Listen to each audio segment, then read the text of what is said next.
mucho. Vamos a comenzar entonces este estudio acerca de los protagonistas de la Biblia.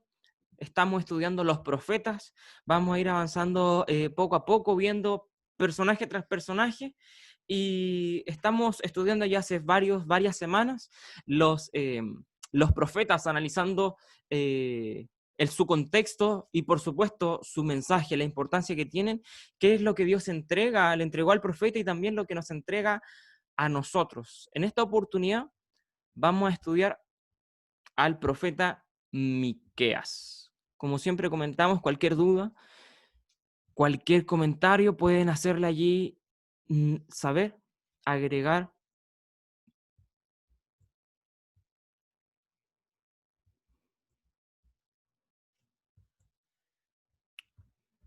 Ahí sí. Primero, a modo de introducción, vamos a contextualizar un poco acerca del personaje de Miqueas. Entre los profetas, como hemos visto, tenemos a profetas mayores y menores. Su división no se basa en su calidad de profeta, sino en la extensión del libro. Y Miqueas pertenece a los profetas menores, ¿sí? Sin embargo, su mensaje tiene mucho que entregarnos. Habla, como gran parte de los profetas, acerca de juicio, pero también acerca de una promesa futura de restauración. Ya hemos visto harto sobre esto en los profetas que hemos estudiado. Gran parte de los menores comparten harto este mensaje de juicio y promesa. Tenemos a Amós, tenemos a Joel, tenemos a Abdías, que hablan sobre esto, Oseas también, y Miqueas también tiene este contenido dentro de su mensaje. Si bien no se nos presenta nada de su ascendencia, de su familia, eh, sí se nos contextualiza bastante bien al profeta. Se nos presenta su nombre, de ahí se deriva el nombre del libro, Miqueas, y su nombre es ¿Quién es como Jehová? Proviene de Moreset, es una provincia cercana a Jerusalén, evidentemente de Judá. Es una provincia que particularmente sus ingresos o su comercio se debe a la ganadería, a la agricultura, por lo que comparte harto allí con el profeta Amós. Sin embargo, a pesar de no tener un origen mucho más docto, por decirlo de alguna manera, su estilo literario es bastante particular y nos demuestra mucha calidad y riqueza. Es muy bueno para hacer comparaciones y juegos de palabras. Eso se ve harto en el libro de Amós y tiene un lenguaje bastante rico, bastante bueno. Entonces, es un profeta, como comentamos, del reino de Judá y se data la fecha de su posible ministerio entre el 750 al 690 antes de Cristo. Entre estos años pudo haberse desarrollado el ministerio de Miqueas.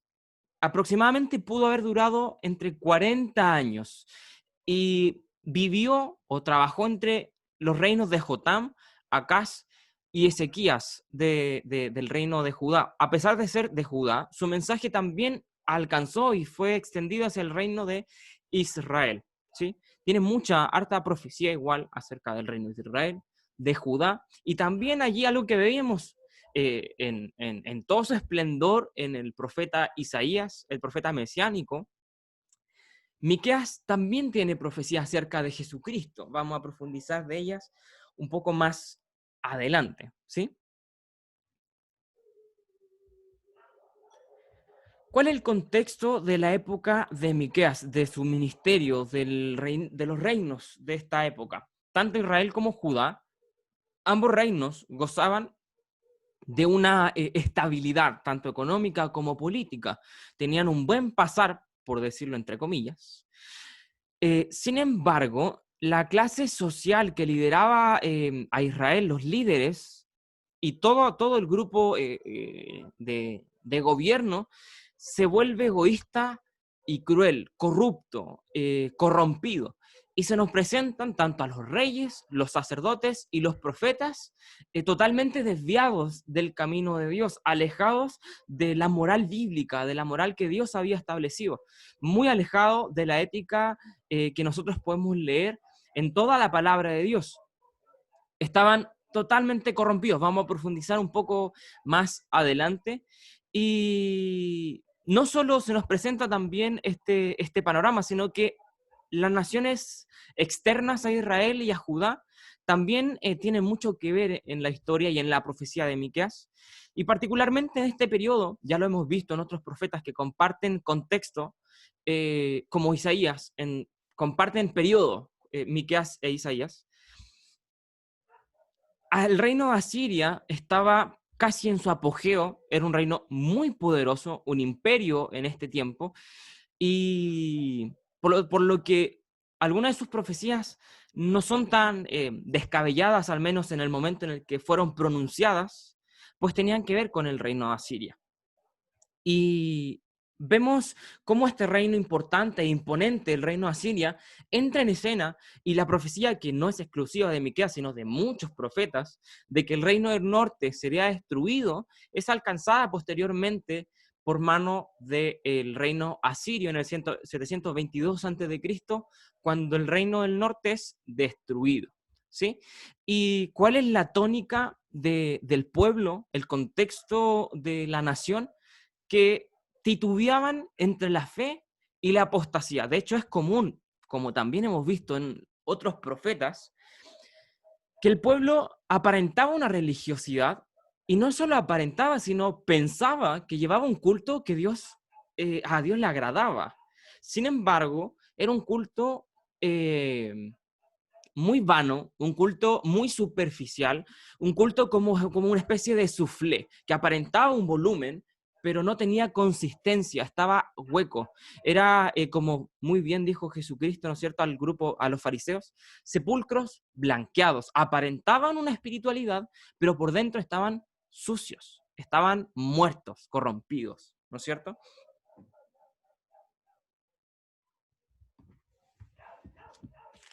Si tiene allí su Biblia, vaya siguiendo el hilo del relato desde el capítulo 1 en adelante. Son 7 capítulos. Nos presenta la profecía de Miqueas, muy bien estructuradas y muy bien también separadas. Está muy, muy marcada eh, todo el tema y la estructura del libro de Miqueas. Se nos presentan los primeros 2 capítulos, juicio.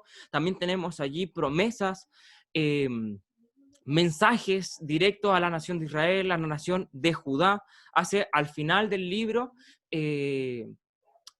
un fuerte énfasis tanto en la fidelidad como en las promesas de Dios. Vamos a ir desglosando capítulo a capítulo el mensaje del profeta Miqueas. Los capítulos 1 y 2 se nos presenta un severo juicio contra las naciones, y parte diciendo el texto que es dirigido hacia Samaria y Jerusalén. No es que solo sea dirigido a la capital del reino de Israel, Samaria, y a la capital del reino de Judá, Jerusalén, sino que ambas capitales representan a toda la nación. Samaria representa a Israel y Jerusalén representa a Judá. Recordemos que el reino estaba dividido, y la capital del reino del norte, tanto política como espiritualmente hablando, era Samaria, y lo mismo en Judá, la capital era Jerusalén. Entonces, estas 2 ciudades representan a ambas naciones: Samaria a Israel en el norte, Jerusalén a Judá en el sur.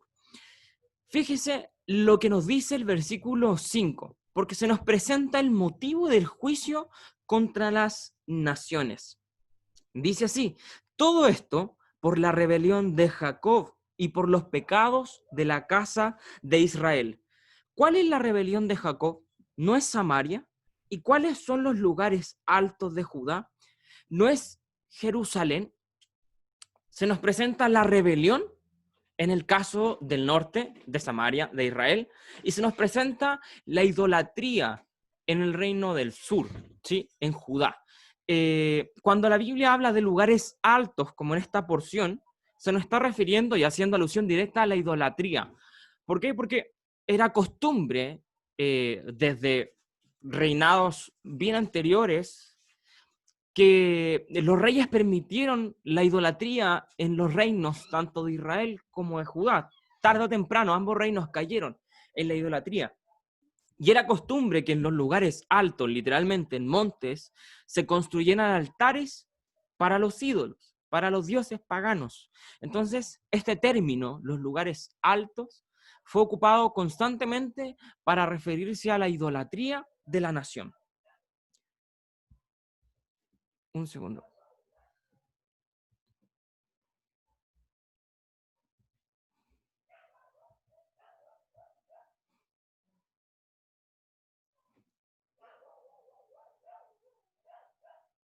Es acusada constantemente, entonces, la nación, tanto por su rebeldía como por su idolatría. Incluso comparten allí una comparación, el profeta Miqueas con el profeta Oseas, al comparar la idolatría con la prostitución, no en el sentido estricto o literal de la prostitución santa, entre comillas, que se practicaba con los cultos paganos, sino al comparar la idolatría con una prostitución espiritual. Tanto Oseas como Miqueas ocupan este término. Ya vimos en el profeta Oseas cómo toda la estructura o el mensaje se articula en esta relación. Sin embargo, el de Miqueas no está basada en esta ilustración del matrimonio como el de Oseas, pero sí ilustra el mismo término de la prostitución con la idolatría. Se profetiza la destrucción de Samaria, como decía hace un momento atrás, que en el 722 se lleva a cabo por mano de los asirios. El versículo dice, versículo 6, haré pues de Samaria montones de ruinas y tierra para plantar viñas, y derramaré sus piedras por el valle y descubriré sus cimientos. No es tan descabellada la profecía. Sí, ¿a qué me refiero con prostitución santa? Porque parte del culto pagano, no el culto a Dios, bueno, posteriormente se desvirtuó tanto que incluso habían prostitutas y prostitutos sagrados. Dentro de los templos se practicaba la prostitución y eran como parte más de los sacerdotes, estaban allí los que oficiaban, y dentro de esto habían prostitutas y prostitutos. Se practicaba la prostitución dentro de los cultos paganos y muchas veces también se desvirtuaba en el culto a Dios. Entonces, existía este término de prostitución santa, en donde era parte del culto. A eso se refiere. Literalmente, se prostituían dentro de los templos. Se practicaba la prostitución. Los profetas llevan esto mucho más allá y dicen que la nación ha prostituido en contra de Dios. Se ha prostituido al adorar a otros dioses. ¿Sí? Entonces esta prostitución que se practicaba literalmente, espiritualmente también la practicaba el pueblo, tanto Israel como Judá. ¿Sí? Se profetiza en la destrucción de Israel por parte de Samaria y, como decía, en el momento no era tan descabellado porque Asiria era un imperio, tenía mucho poder y llevaba tiempo asediando a Israel. ¿Sí? Incluso en un momento de la historia, este asedio llega hasta las propias puertas de Judá, pero la historia ahí vamos a ir profundizando más adelante, no con Miqueas, pero con otros personajes, cómo Dios libra a Judá de esto. Y es Israel quien cae a manos de Asiria en el 722 a.C. No era algo tan descabellado, pues era un imperio fuerte y potente que ya llevaba un crecimiento bastante grande, bastante grande. Sin embargo, la profecía que hace sobre Babilonia es distinta. Dice el versículo 16 del capítulo 1. Ráete y trasquílate por los hijos de tus delicias. Hazte calvo como águila, porque en cautiverio, hablándole a Judá, ¿sí? Le está hablando a Judá en esta oportunidad. Y nos habla de cautiverio, que Judá, sería llevada al cautiverio. Algo que más adelante, vamos a verlo, se pronuncia directamente a Babilonia como la herramienta de juicio por la cual Judá sería destruido y llevada al exilio. Esto era bastante, mucho más osado que la profecía de la destrucción de Samaria por mano de Asiria. ¿Por qué? Porque Babilonia no era una potencia. Incluso en este momento, en este tiempo, Babilonia estaba sometida a Asiria, por lo que llegar a decir que Babilonia tendría el poder para someter a Judá era mucho más osado. Algo que en ese contexto, en ese tiempo, no era algo que se vería venir, porque Babilonia no era una potencia, Samaria era la potencia, perdón, Asiria era una potencia, y Babilonia estaba sometida a Asiria. Entonces, allí vemos la fuerza y la potencia de esta profecía. Recordemos que todo esto fue profetizado, evidentemente, antes de que sucediera. Pocos años antes de la destrucción de Samaria, pero hartos años más antes que la destrucción de Judá por mano de los babilonios, más de 100 años. Entonces, vemos la calidad de la profecía clara, no es vaga, es muy clara, con nombres muy específicos, y el detalle que pronuncia el profeta es bastante completo, muy bien, muy completo. Y el capítulo 2 se nos pronuncia un juicio contra los líderes y contra los profetas, ¿sí? Es bastante vívido cómo se expone toda la maldad de tanto los líderes como los profetas. Y los capítulos que siguen hacia adelante, el capítulo 3 particularmente, sigue profundizando en esto. Entre medio del mensaje, ahí sí, hay una nota de esperanza. El capítulo 2 termina con una nota de esperanza. Una esperanza que nos muestra el cumplimiento del pacto davídico, que nos presenta un rey que reinaría por siempre, nos presenta una promesa de restauración. Como decía al principio, este mensaje de juicio, pero también de esperanza, lo vemos a lo largo de todo el mensaje. Recordemos que lo que nosotros tenemos como texto es uno solo. Tenemos el libro de Miqueas, del capítulo 1 al capítulo 7. Lo mismo pasó con el texto de Isaías, del capítulo 1 al 66, y así con todos los profetas. Pero su ministerio duró años, muchos años. Por lo tanto, no es que todo este mensaje Miqueas lo haya pronunciado en un momento de su vida, luego se fue y terminó y listo. Todo este es el resultado de años de ministerio. Por lo tanto, este ir y venir de juicio y promesa no es que lo haya dicho de un sopetón, en un mensaje, desde un púlpito hacia todo Israel o hacia todo Judá, sino que fue todos los años de ministerio que llevó el profeta, eh, haciendo eco de las profecías y las palabras que Dios le entregaba. Por lo tanto, tenemos distintos momentos de la vida del profeta pronunciando o recibiendo estas profecías, ¿sí? Así es como debemos imaginar un poco la vida y la historia de los profetas, y es la postura que debemos obtener al momento de leer la profecía. No es un sermón que predica un profeta, es una vida o años de ministerio, ¿sí? Eso amplía mucho más la visión en cuanto a las palabras del profeta, a cómo se enfrenta al mensaje y a cómo lo entrega, porque lo recibe una vez, pero el mensaje es repetido constantemente, ¿sí? Entonces tenemos esta promesa en donde el pueblo, como ya lo hemos visto en toda la estructura de la profecía, siempre el fin es llamar al arrepentimiento. Sin embargo, hemos visto en algunos profetas que la profecía es entregada con un juicio que es inminente y que va a venir sí o sí, no porque Dios no haya presentado la oportunidad de arrepentimiento, sino porque nunca existió del pueblo el arrepentimiento que sí estuvo eh, allí presente, al menos, o sí fue pronunciado por parte de Dios, ese llamado al arrepentimiento, por profetas, por los hombres de Dios y los mensajes que recibían, llamando constantemente al arrepentimiento, ¿sí? El mensaje de Miqueas sirvió, lo vamos a profundizar cuando estudiemos la historia, pero el rey Ezequías recibió y en ese contexto se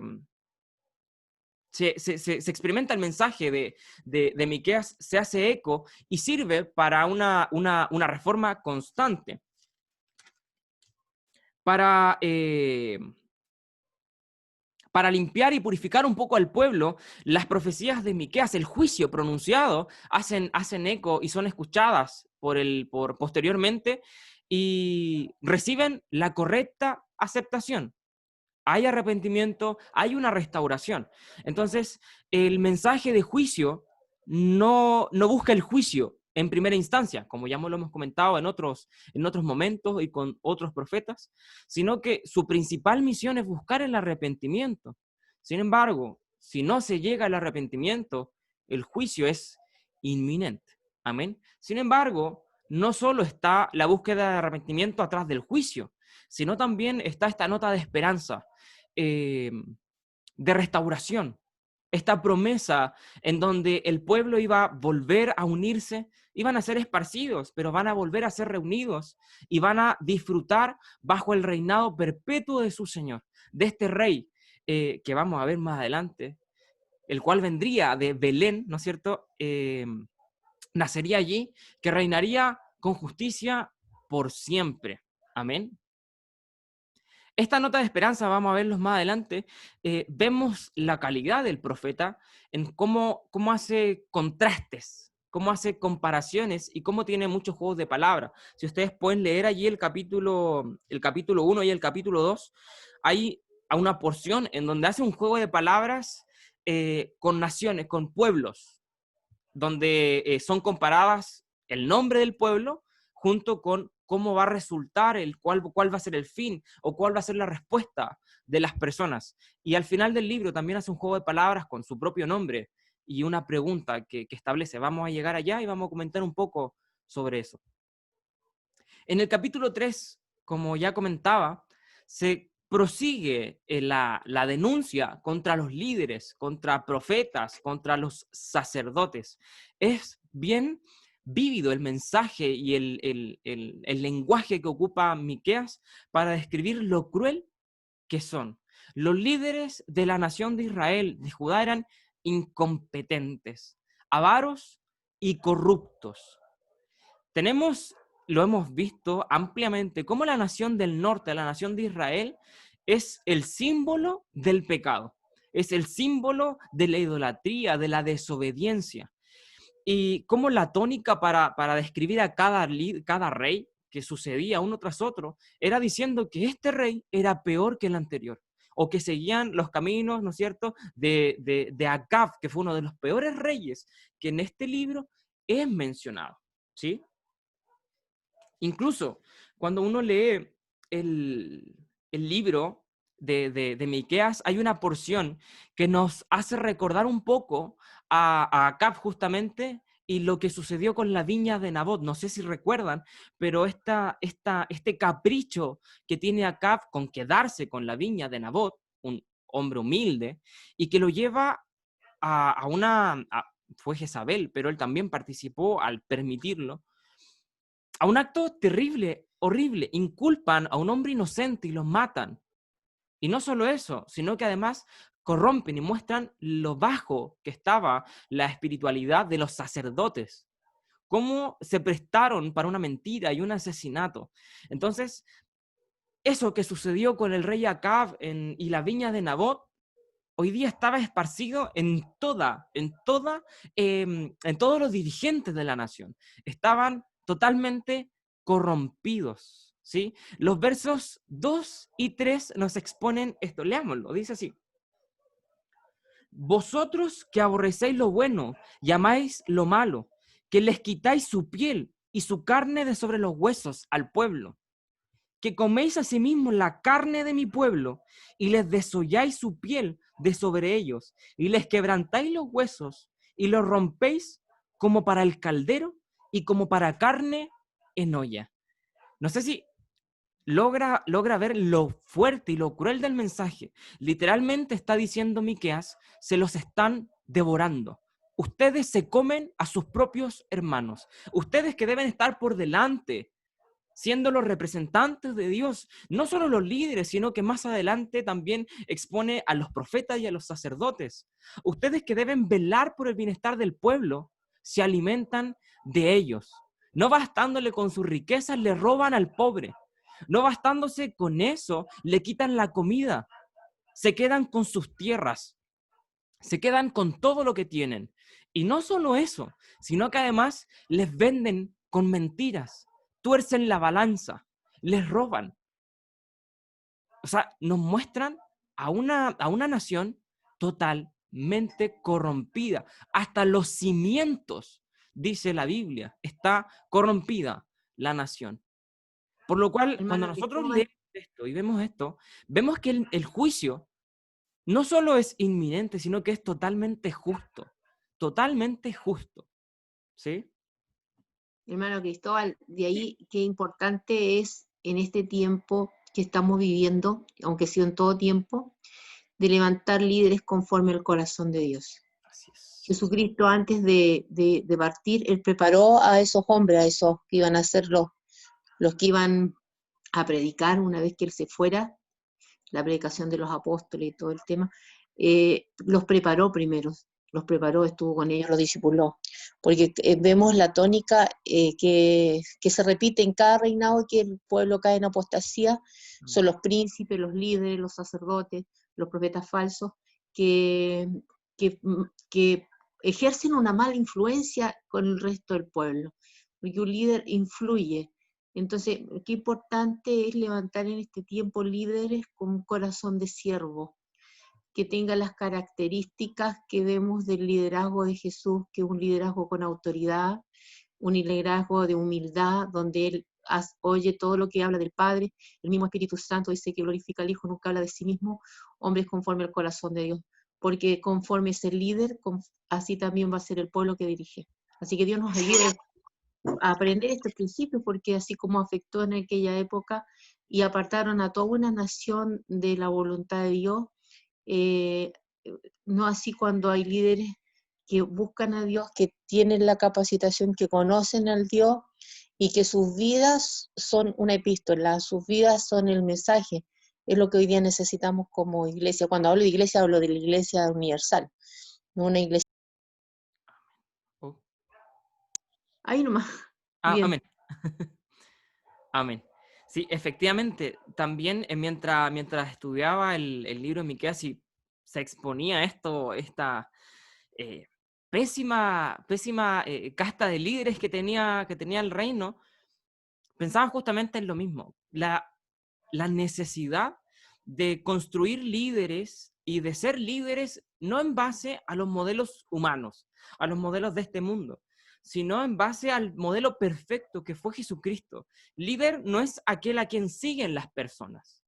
Un líder eficaz y un líder correcto es aquel que logra llevar a los demás a seguir al verdadero, que es Jesucristo.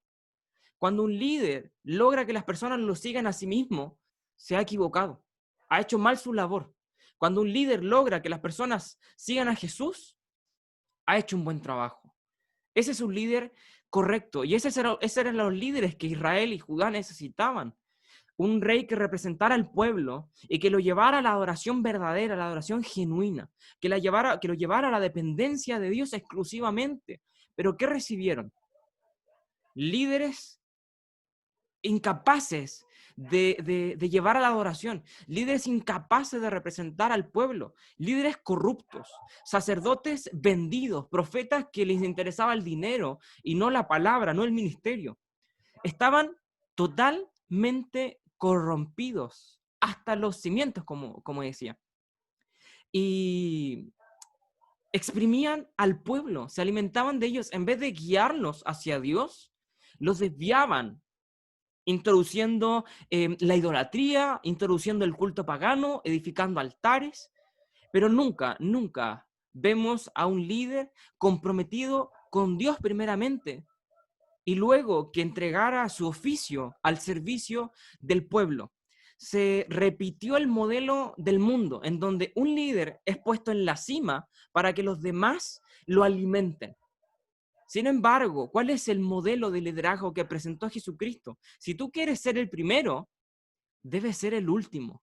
Un líder no está para ser servido, está para servir. Y al pueblo de Israel se le olvidó completamente. Cuando el pueblo si han estudiado la historia de Samuel, nos presenta esto de manera muy gráfica. Cuando el pueblo desecha, ¿no es cierto?, la teocracia, el reino de Dios directo, y exige la monarquía, exige un rey, el pueblo recibe la advertencia. ¿Ustedes quieren rey?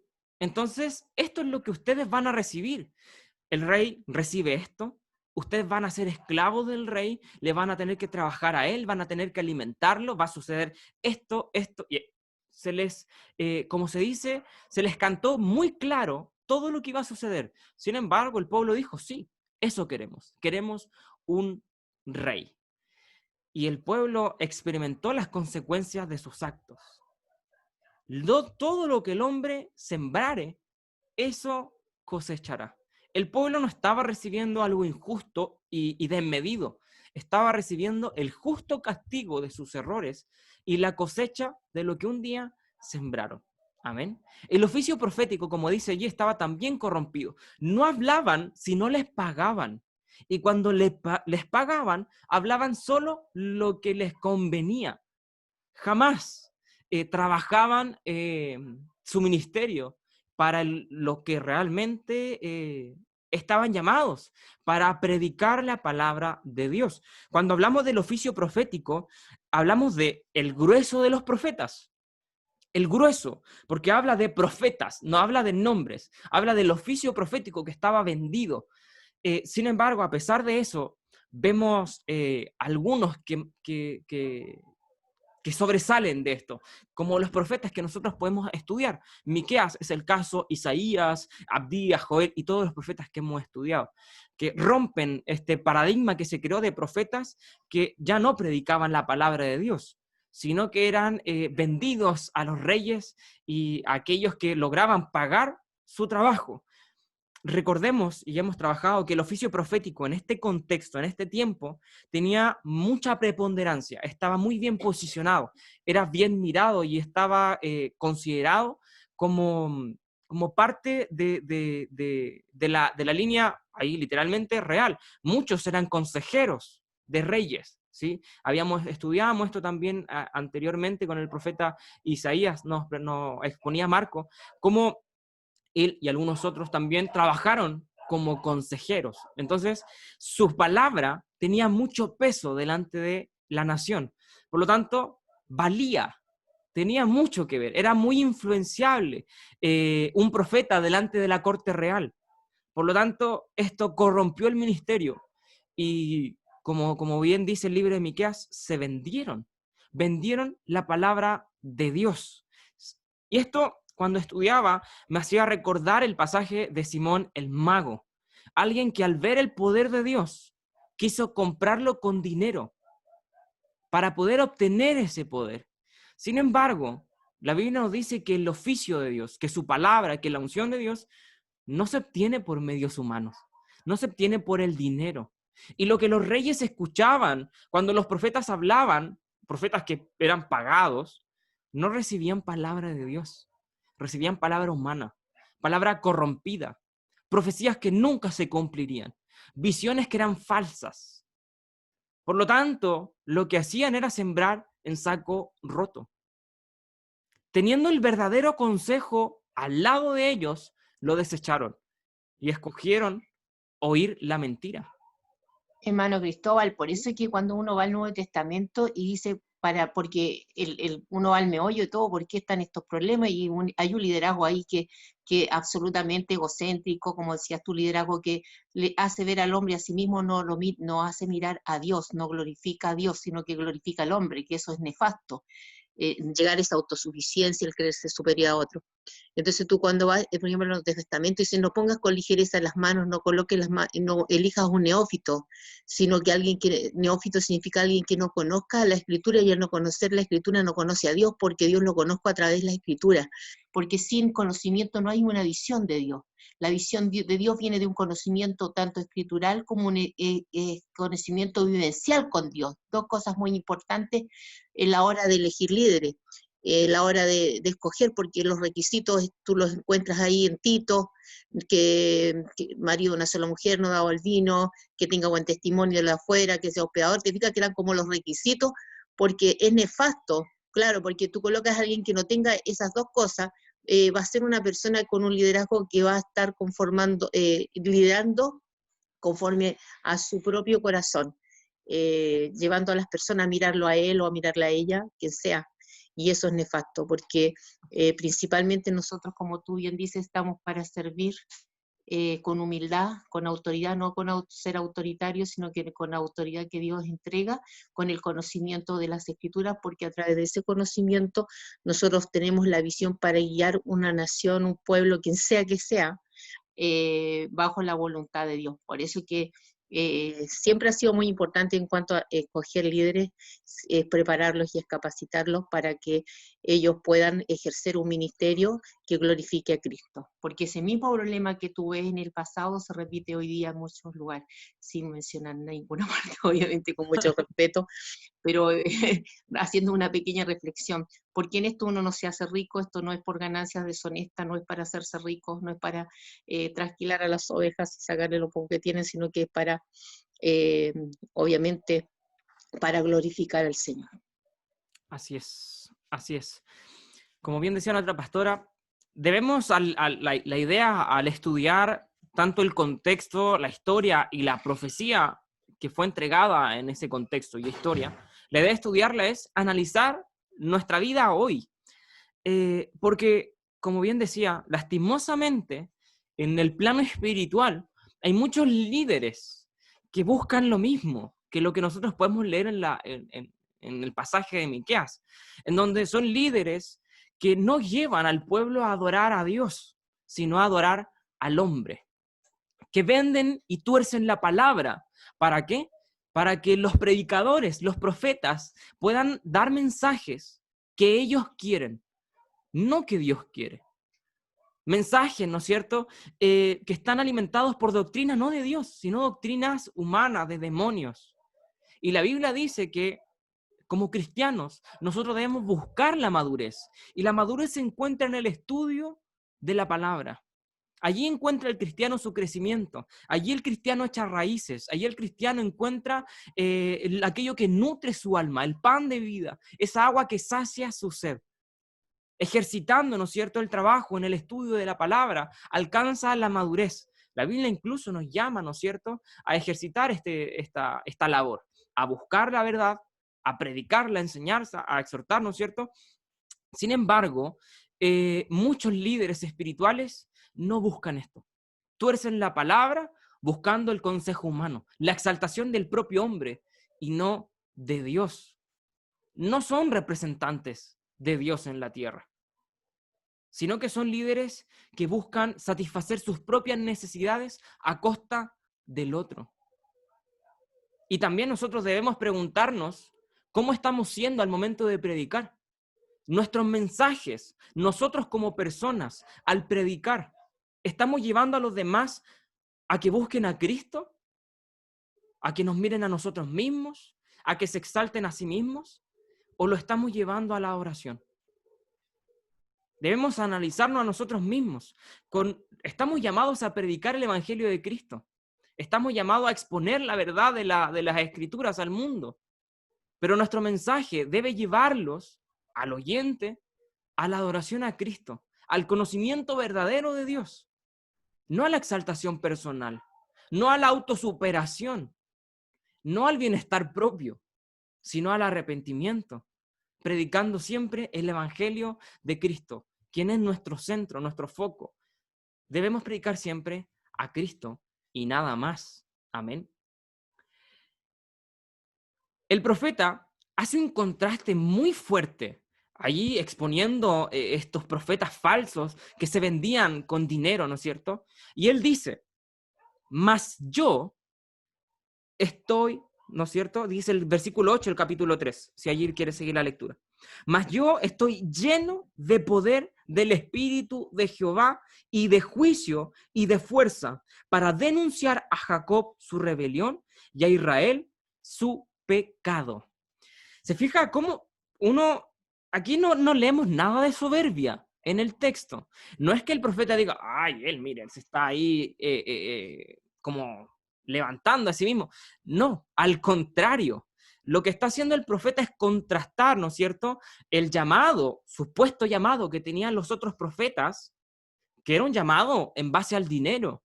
Cuando había dinero, ellos predicaban. Cuando había dinero, hablaban. Sin embargo, Miqueas dice, ustedes cuando hay dinero aparecen, pero yo, eh, cuando dice yo, no está hablando y no se pone a él como el centro del mensaje, sino como instrumento, porque dice, estoy lleno del poder del Espíritu de Jehová.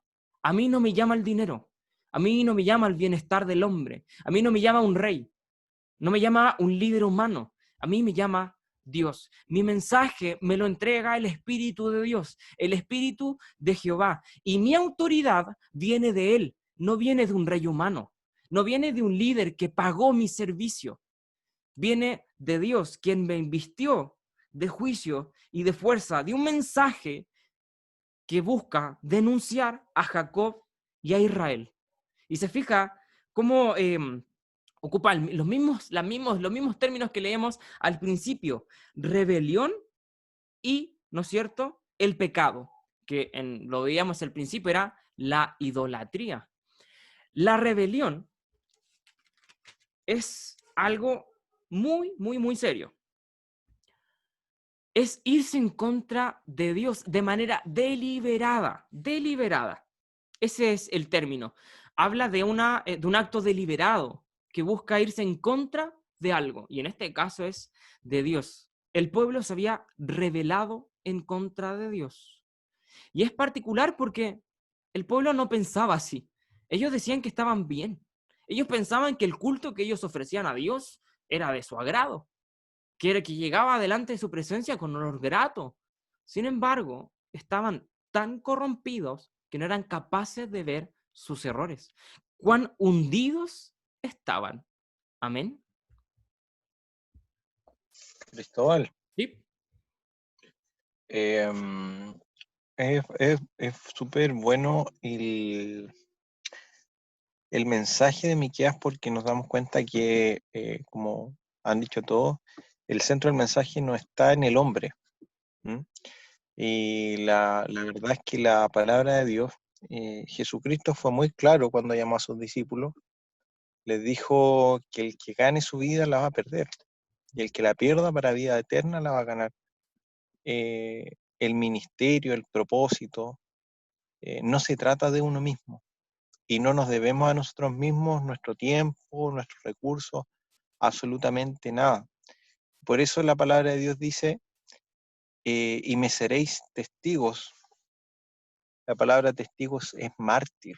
O sea, los voy a enviar a Jerusalén, a Judea, a Samaria, hasta lo último de la tierra, pero a ser mártires, a dar la vida si es necesario por Cristo. Y eso es lo que a muchos les cuesta asimilar. Dicen, voy a servir a Dios, voy a tener una vida como yo la quiero tener. Y es todo lo contrario, es absolutamente todo lo contrario. Y por lo mismo, Jesucristo tenía muchos seguidores, pero muy pocos discípulos, porque lamentablemente la naturaleza humana es egoísta, siempre se va a centrar en uno. El principio y la base de la inmadurez es el egoísmo, centrar toda la atención, todo en uno mismo. Por eso el Señor quiere que nosotros crezcamos y nos muestra estos contrastes entre personas que hablan palabra de Dios y personas que hablan conforme al corazón del hombre, que el hombre es egoísta. Y ojalá nosotros hoy día, cuando estemos expuestos a estudios, predicaciones de YouTube, el Señor, a través de su Espíritu Santo, nos ayuda a discernir qué mensaje viene de parte de Dios y qué mensaje está hoy día siendo centrado en el hombre. Quizás muchas veces decimos bonita la predicación, pero lo único que han hecho es alimentar nuestro ego y nuestras necesidades egoístas.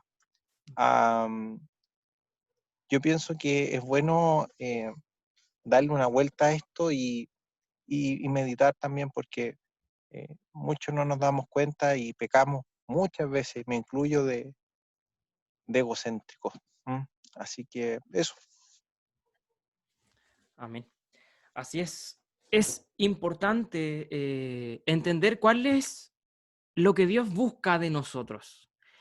Y como nosotros podemos leer en el mensaje de toda la Escritura y particularmente en toda la enseñanza de Jesús, es que el centro de la historia no somos nosotros los protagonistas de la historia. Inclusive, de nuestra propia historia, no soy yo el protagonista, porque cuando la Biblia me habla de mí mismo, me dice que al otro lo tenga por sobre mí, que las necesidades del otro están antes que las mías, que me entregue por completo a mi prójimo, que me entregue por completo al otro en servicio, que si quiero ser el primero, debo ser el último, que como decía Marco, si busco ganar mi vida, en verdad la voy a perder, pero si la entrego por causa de Cristo y por eso la pierdo, en verdad la estaré ganando. El mensaje de Cristo se basa en el amor. Y eso es lo que Él requiere de nosotros. Y el mensaje de Miqueas también incluye lo mismo. Vamos a verlo más adelante. Como la máxima del mensaje de Miqueas es un verso, pero tan profundo que nos habla de lo que Dios busca, de lo que Dios quiere de nosotros. Y ahí se exponen verdades muy profundas, en donde el foco y el centro es el amor a Dios y el amor al prójimo. Y en esto se resume todo, todo, todo. Dios determinó las leyes de Israel de tal manera que el pobre viviese bien, que el rico no fuese lo suficientemente rico, que no exista opresión, que no exista desigualdad. Sin embargo, toda la manera y la sociedad que Dios estructura y que nosotros lo podemos leer en todo el Pentateuco, ¿no es cierto? El pueblo la había olvidado por completo. Los líderes hacían uso y desuso de su poder, oprimiendo al resto, desvirtuando el culto a Dios, corrompiendo el oficio profético y sacerdotal. Y el juicio es inminente.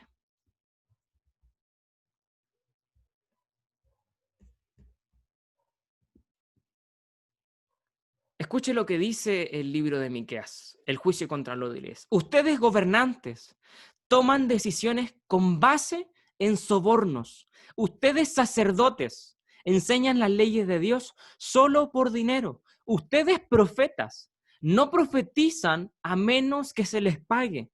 Sin embargo, todos alegan depender del Señor. ¿Se fija cuán corrompido estaba el pueblo en ese tiempo? Líderes que pensaban que estaban haciendo bien. Sin embargo, todo lo que ellos obtenían, lo obtenían en base a ganancias mal habidas, con sobornos, viendo el bien personal. Los sacerdotes desvirtuaban la enseñanza de la palabra de Dios. Cobraban por enseñar, cobraban. Recordemos lo que Dios dice al pueblo o a la tribu de Leví. Ustedes no tendrán nada. No tendrán un territorio fijo en la repartición de la heredad, porque Jehová a ustedes les será por heredad. Y aún así, cobraban en este contexto, en este momento, por enseñar. Vendían la palabra de Dios. Y es bien particular porque cuando nosotros leemos Miqueas, es muy difícil no comparar nuestra sociedad con lo que aparece en el libro de Miqueas. No solo el mundo actual, los gobiernos actuales, sino la religión actual, cómo está vendida. Pero cuando nosotros leemos el Nuevo Testamento y vemos las señales de los tiempos postreros y cómo el apóstol Pablo hace advertencias de que en los postreros tiempos habrán hombres amadores de sí mismos, muy similar a lo que vemos en Miqueas y hoy día. Hombres deshonestos, tal cual, como vemos tanto hoy como en el tiempo de Miqueas. Hombres que harán mercadería de la fe. Y tal cual se hacía en el tiempo de Miqueas. Y lastimosamente hoy, hombres que se han vuelto multimillonarios a causa de vender la fe, de vender la palabra. Y los profetas no profetizan a menos que se les pague. O sea, se fija lo corrompido, pero no basta con eso, porque termina, y este es como el broche de oro. Sin embargo, o sea, a pesar de lo malo que están, todos alegan depender del Señor. Cuando dice esto, está apuntando de que todos dicen que descansan en la mano de Dios. Todos dicen, no, estamos bien. estamos bien. No, aquí no hay nada de malo. No solo no hay nada de malo, sino que estamos en paz con Dios. Le ofrecemos sacrificios, ofrecemos un culto que para Él es agradable. Estamos bien. Porque mírenos si estamos en paz. La nación goza de tranquilidad, la nación goza de estabilidad. Y como lo hemos visto con otros profetas, malentienden y piensan que la estabilidad, que es una estabilidad a base de lo mismo, de la desobediencia a Dios, ¿sí? De tratos con otras naciones, que todo esto desembocó en la destrucción completa tanto de Israel como de Judá. Tan corrompidos que su juicio estaba completamente nublado, a tal grado que no eran capaces de ver lo sucio y lo hondo que estaban. Su nación se había vuelto un pozo en el cual estaban ahogados en sus propios pecados. Y nada que no fuera Dios podía sacarlos de allí. Sin embargo, el juicio no solo era inminente, sino necesario. Porque hasta los cimientos estaban corrompidos, dice el libro de Miqueas. Era necesario raer todo, limpiar. No sé si han escuchado, pero muchas veces, y es así, incluso se ocupa como medida, los bosques son quemados. ¿Para qué? Para que todo lo sucio pueda salir quemado a raíz. Y luego de la ceniza pueden hacer un bosque nuevo. Y es impresionante cómo luego de la ceniza, de un incendio, de un bosque que se incendia, la naturaleza vuelve a brotar con mucha más fuerza, más limpia y evidentemente ya no contaminada. Y cómo el juicio, y eso lo vemos en la misma profecía de Miqueas, cómo el juicio es acompañado de una promesa de restauración, pero no solo es que luego del juicio venga una promesa, sino que la restauración necesita que antes venga con un juicio, que la nación reciba el juicio, para que luego de esto pueda ser restaurado a lo que podemos leer en las profecías que entrega el libro de Miqueas y que podemos leer en distintos profetas y también en algunos pasajes del Nuevo Testamento. Un reino de completa paz en donde Dios mismo estará gobernando sobre su pueblo.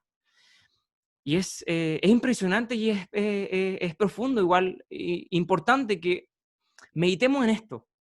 Cómo, y lo conversábamos también en otros momentos, cómo el juicio y el amor no son realidades separadas de Dios, sino son realidades que acompañan y son propias de Dios.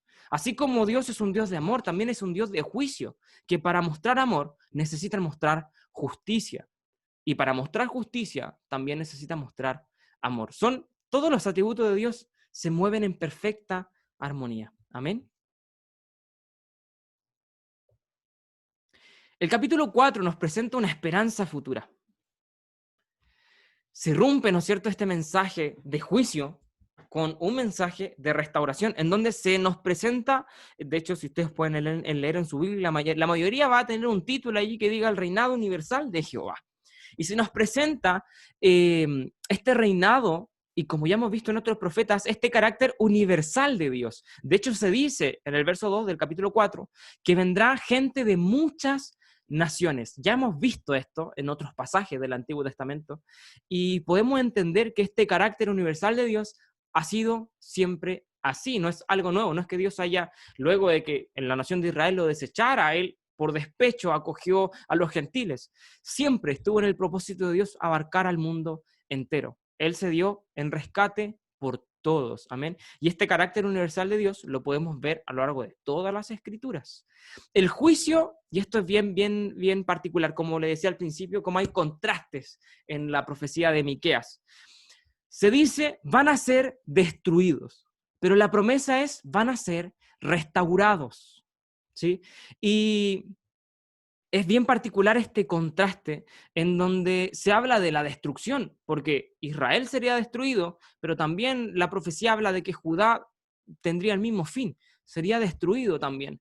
Pero la promesa es, un día la ciudad será reconstruida y habitarán allí por siempre. Incluso hay una parte en donde se nos dice que el monte de Sión, el monte de Dios, estará por sobre todos los demás montes. Y allí reinará Dios por siempre. Pero este mensaje de restauración no solo tiene una visión cercana, que en el corto plazo serían restaurados, sino que nos habla de algo mucho más futuro.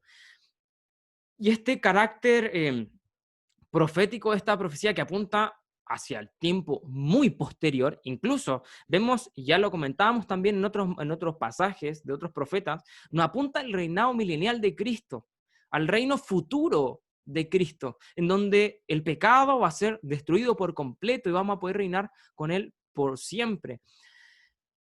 Lo amplio y lejano de la profecía, lo profundo que es, o sea, no solamente tenemos 100 o 300 años de distancia entre la profecía y el cumplimiento, tenemos miles de años desde la pronunciación de la profecía hasta el cumplimiento, que es una promesa que al día de hoy cada uno de nosotros anhela y espera, con una esperanza viva, dice la Escritura. Amén. ¿El pueblo fue restaurado? Sí, efectivamente. Vamos a verlos mucho más adelante cuando vayamos avanzando en la historia, que el pueblo vuelve a su ciudad, es restaurada la nación de Israel. Sin embargo, como hemos comentado en otros pasajes, algunas profecías tienen doble cumplimiento, una doble visión, ¿no es cierto? Un cumplimiento cercano y otro lejano. Y también vemos esto en la profecía de Miqueas, ¿sí? Y se profetiza, como decía al principio, nuevamente, pero aquí de manera muy textual, mencionando a Babilonia, que van a ser deportados hacia Babilonia. Y esto es bien particular porque era un poco absurdo decir que Babilonia iba a tener el poder para poder lograr ese cometido. Es como si hoy día dijéramos que una nación que es cero prometedora, va a ser potencia mundial de aquí a un par de años. Nadie apostaría a que eso sucediera. Sin embargo, la profecía dice, van a ser deportados a Babilonia. Y como la profecía de Dios es fiel, justamente eso se cumplió en años posteriores. Más de 100 años, en el 586, Babilonia logra su cometido y lleva a Judá al exilio. Y ahí tenemos la historia de Daniel, Jeremías también allí en correlación. Y vemos el cumplimiento de la profecía fiel. Amén. En donde la palabra de Dios se cumple. Y eso lo hemos comentado también en otros momentos. Cómo el carácter profético de las Escrituras resalta. El capítulo 5 es bien particular porque nos presenta una profecía bastante importante. Dice así, el versículo 2. Pero tú, Belén Efrata, pequeña para estar entre las familias de Judá, de ti me saldrá el que será Señor de Israel, y sus salidas son desde el principio, desde los días de la eternidad. Esta es una profecía mesiánica acerca del nacimiento de Jesús, muchísimos años antes de que sucediera, más de 700 años, y la profecía se cumplió al pie de la letra. Jesús nació en Belén. Y la promesa de esperanza que nosotros podemos leer a lo largo del libro de Miqueas radica en este gobernante que nacería de Belén, en Jesucristo. Ese es el gobernante que en la profecía de Miqueas nos presenta. Es este rey que cumple el pacto davídico, que sale, ¿no es cierto?, a reinar con justicia y que su reino será perpetuo. Este rey, ¿no es cierto?, que es el cumplimiento del pacto davídico, lo podemos ver en distintas profecías de distintos profetas.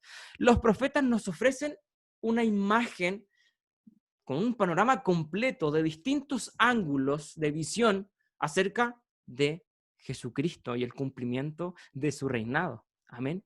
El juicio de Israel, y aquí vemos otro contraste. El juicio de Israel sería por medio de otras naciones, Asiria, Babilonia, por ejemplo. Sin embargo, la promesa es que esas naciones desaparecerían por completo y el pueblo de Dios sería restaurado. Se fija cómo hace otro contraste en donde el primero era, serán destruidos, pero luego serán restaurados. Y el segundo contraste es, las naciones que lo destruyeron a ustedes serán destruidas y ustedes reinarán por sobre todas las demás. Son promesas tremendas que nosotros podemos leer no solo en Miqueas, sino en otros profetas, pero que todo apunta a Jesucristo y a la época final en donde Él restaurará el orden completo y ya desaparecerá todo lo malo. Amén. El mensaje de Miqueas es bastante interesante porque no descansa en el juicio, sino que descansa en el carácter fiel de Dios. Y los últimos capítulos, el capítulo 6 y 7, nos presentan tanto la compasión como la fidelidad de Dios. Son pasajes bastante importantes y muy profundos también. El capítulo 6 contrasta la infidelidad del pueblo contra la fidelidad de Dios. Fíjese lo que dice. Habla así: pueblo mío, del versículo 3 parte, dice, ¿qué te he hecho o en qué te he molestado? Responde contra mí. Y así pronuncia Dios. Porque yo te hice subir de la tierra de Egipto y de la casa de servidumbre te redimí y envié delante de ti a Moisés, a Aarón y a María. Pueblo mío, acuérdate ahora que aconsejó Balac, rey de Moab, y que le respondió Balaam, hijo de Beor, desde Sittim hasta Gilgal, para que conozcas las justicias de Jehová. El profeta le está haciendo recordar al pueblo cómo Dios ha sido fiel, cómo Dios ha estado a lo largo de toda la historia de Israel, a pesar de sus infidelidades. Él ha permanecido fiel. Versus la infidelidad constante del pueblo de Israel. Pero, como decía hace un momento, la máxima del mensaje de Miqueas se encuentra acá, en este pasaje. Dice, ¿con qué? El versículo 6 del capítulo 6. ¿Con qué me presentaré ante Jehová y adoraré al Dios Altísimo? ¿Me presentaré ante él con holocaustos, con becerros de un año? ¿Se agradará a Jehová de millares de carneros o de 10,000 arroyos de aceite? ¿Daré mi primogénito por mi rebelión, el fruto de mis entrañas por el pecado de mi alma? Oh hombre, él te ha declarado lo que es bueno. ¿Y qué pide Jehová de ti? Solamente hacer justicia y amar misericordia y humillarte ante tu Dios. Esta porción nos muestra la máxima del mensaje de Miqueas. Todo el juicio se basa en que Israel no siguió estos preceptos, no siguió lo que Dios realmente pedía. No es que lo que Dios pedía estaba ahí oculto, uno tenía que leerlo entre líneas. No, el mensaje siempre fue claro. Dios quiere obediencia genuina. Dios quiere una adoración real. Vemos esto mismo en el mensaje que Samuel le expone a Saúl cuando él efectivamente en la misma posición de desobediencia y de una aparente, ¿no es cierto?, religiosidad, sin embargo era falsa, trata de obedecer a Dios a su manera. Sin embargo, ¿qué le dice Samuel? Dios no quiere tus sacrificios. Dios quiere que le obedezcas. Nada más. Que le obedezcas. A él no le importa la grosura del animal y del sacrificio. Dios quiere tu obediencia. Y en este breve mensaje podemos entender lo que Dios quiere. Dice, que hagas lo correcto. Eso es obediencia. El que me ama es el que obedece mis mandamientos. Y lo segundo dice, que ames la compasión o el que ame misericordia. Habla del resumen de toda la ley. Amar a Dios y a mi prójimo como a mí mismo. Y luego que camines humildemente con tu Dios. Habla de una relación. Habla de una entrega completa, del sometimiento a Dios, de una devoción genuina. En esto se basa la religión, el mensaje, la vida, la adoración. No se basa en seguir un montón de leyes, se basa en una relación. Se basa en la obediencia y en el amor. Nada más. El pueblo había desvirtuado tanto el mensaje que estos preceptos quedaron escondidos, ocultos, sumergidos.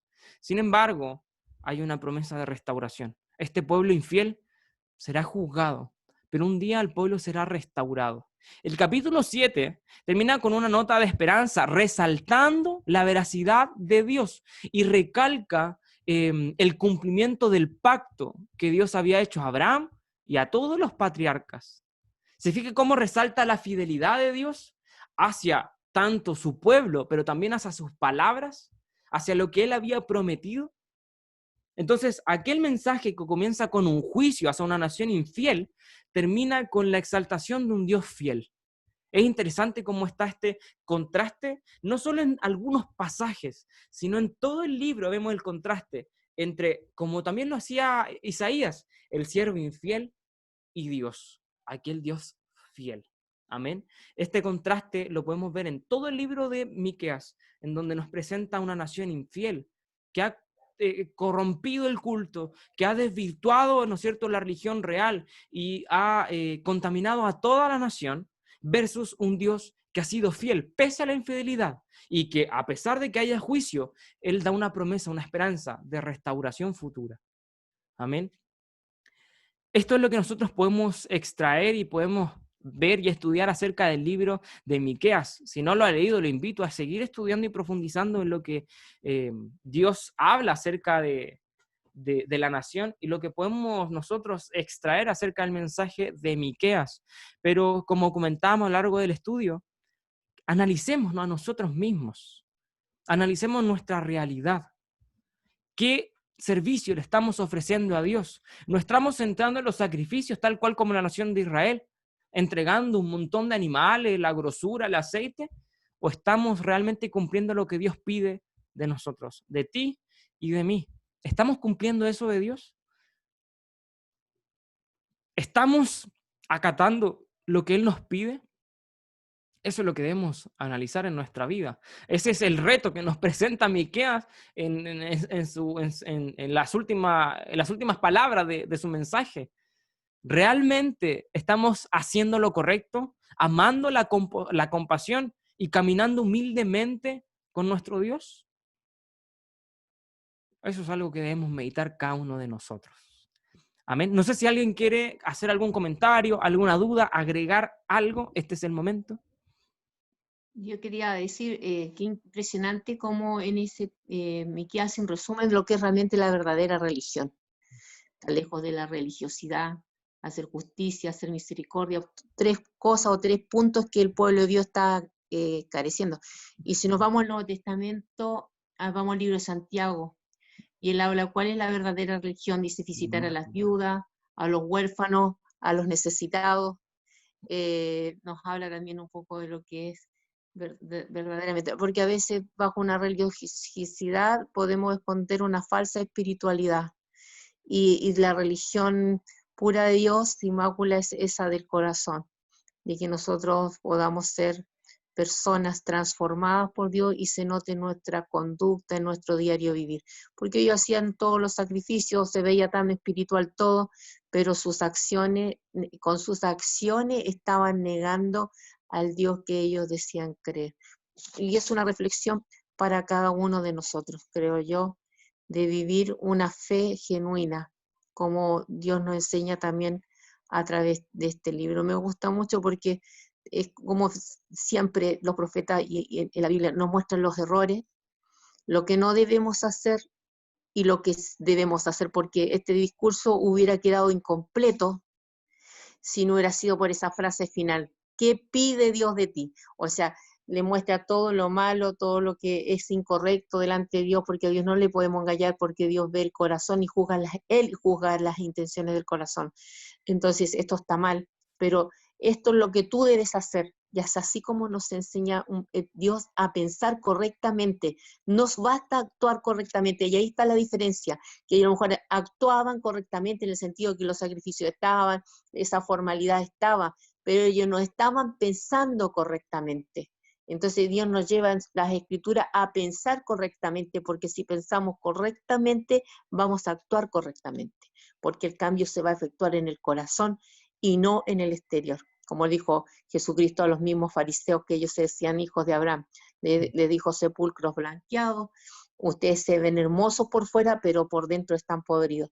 así fue Jesucristo. Sí. Entonces me gusta Jesús en su enseñanza porque él no habla de reglas, habla de principios, de principios. Eso podría. Dios te bendiga. Dios les bendiga a todos. Amén. No sé si alguien más quiere agregar algo. ¿No? Bien, sin más entonces, les recuerdo. Amén, ¿Sí, amén, hermano. hermano Boris?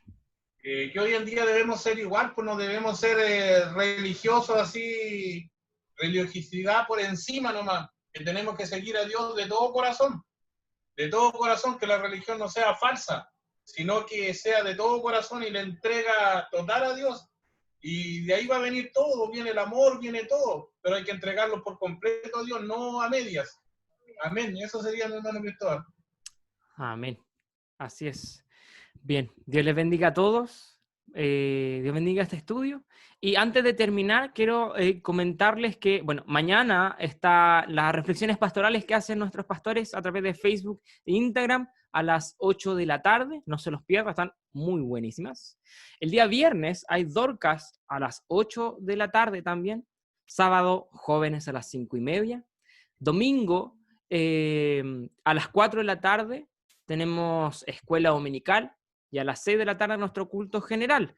Y también el sábado a las 6 de la tarde hasta el domingo a la misma hora vamos a estar desarrollando una cadena de oración de 24 horas. Hay mucho que orar. La Biblia dice que no nos debemos cansar nunca, siempre estar orando y velando. Y así que sigamos en esta hermosa tarea de estar orando, uniéndonos en una hermosa cadena de oración, en donde estoy seguro que Dios va a manifestar su poder. Hasta hoy lo ha hecho, ha sido fiel. Hemos visto cómo Dios ha contestado oraciones, hemos visto su poder en sanidad, en milagro, cómo Dios ha restaurado a personas. Entonces, son motivos por los cuales dar gloria y agradecer a Dios, y no solo eso, sino persistir aún más en la oración todavía. Entonces, si tiene peticiones, compartirlas. Si no se ha anotado, ahí anótese en un momento para que podamos unirnos. Lo importante es que podamos comprometernos no solo con la iglesia, con esta actividad, sino con Dios principalmente. Y como decía lo que hoy día estudiamos, a tener misericordia por el otro, a estar orando por aquellos que sufren, compadecernos de ellos y poder clamar. Entonces, invitar también a otros a estar compartiendo este mensaje y esta actividad, esta cadena de oración. Amén. Sí, los viernes también recordarles que hay ayuno también, para que podamos unirnos en estas actividades que Dios nos permite desarrollar para su gloria. Así que sin más, vamos a estar pidiendo la bendición. Y no sé si está mi hermano Marco para que nos despida con la bendición. Si está por ahí. Sí, Cristóbal, estoy acá. Amén. Vamos a ver entonces. Yo creo que estamos todos contentos por conocer un poquito. La verdad es que Miqueas es un profeta que no se conoce mucho. Yo personalmente de Miqueas, así como a fondo, sabía que la profecía que de Belén iba a venir el Mesías, pero más allá. Así que hoy día personalmente he aprendido mucho y creo que por eso debemos darle gracias al Señor. Oremos al Señor. Amén. Padre Celestial, vamos delante de tu presencia a través de Jesucristo, agradeciéndote, Señor, la bendición de poder haber compartido este estudio bíblico. Gracias, Señor, porque tú de toda forma y de todos los medios nos hablas cada día. A veces esperamos, Señor, un sueño, esperamos que una persona se nos acerque, y tú hoy día has hablado tan fuerte en nuestras vidas, Señor. Te pido que tu Espíritu Santo hoy día pueda obrar en nuestros corazones para hacer realidad esta palabra. Saca la religiosidad, saca el egoísmo, Señor. Abre nuestros sentidos espirituales para ver lo que tú quieres, Señor, de nuestras vidas. Que de una vez por todas nos podamos disponer en tus manos, Señor, y decirte, heme aquí, envíame a mí, Señor. Bendice mis hermanos. Momentos difíciles, algunos de ellos, fortalécele, Señor, dale las fuerzas para seguir adelante.